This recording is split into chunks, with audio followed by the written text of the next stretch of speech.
नमस्कार दोस्तों, गंगा दशहरे की पौराणिक कथा आज मैं आपको सुनाती हूँ। बहुत पुरानी बात है। एक चक्रवर्ती सम्राट राजा सगर हुआ करते थे। उनके 60,000 पुत्र थे। उन्होंने एक बार अश्वमेध यज्ञ करवाया और इंद्र ने अश्वमेध यज्ञ का घोड़ा चुराकर कपिल मुनि के आश्रम में छुपा दिया। और इंद्र के ऐसा करने से अश्वमेध यज्ञ में रुकावट आ गई। महाराजा सगर ने अपने 60,000 पुत्रों को यज्ञ का घोड़ा ढूंढने का काम दिया। महाराजा सगर के पुत्र ढूंढते ढूंढते महर्षि कपिल मुनि के आश्रम में गए।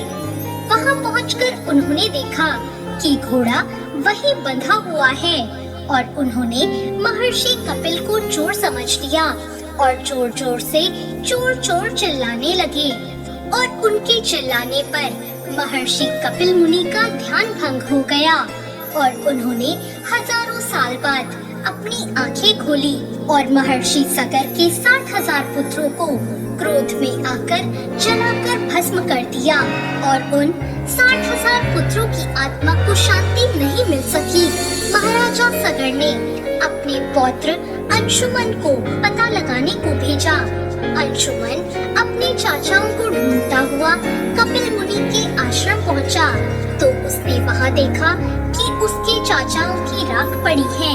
उसने पूरे भक्ति भाव से कपिल मुनि को प्रणाम किया।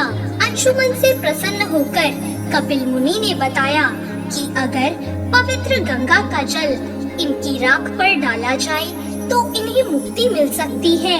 अंशुमन ने सारी बात जाकर राजा सगर को बता दी और उसके बाद अंशुमन के पुत्र दिलीप के पुत्र भगीरथ ने ब्रह्मा जी की कठोर तपस्या करके उन्हें प्रसन्न किया और माँ गंगा को उनके कमंडल से मुक्त कर दिया।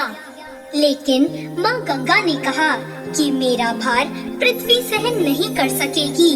इसके लिए भगीरथ ने भगवान शिव की शरण ली और फिर भगवान शिव ने अपनी जटाओं में माँ गंगा को स्थान दिया और भगवान शिव ने अपनी एक जटा को खोल दिया जिससे माँ गंगा धरती पर प्रवाहित हुई और इस प्रकार महाराजा सगर के 60,000 पुत्रों को मोक्ष की प्राप्ति हुई। तो ये थी माँ गंगा के पृथ्वी पर अवतरण की कहानी।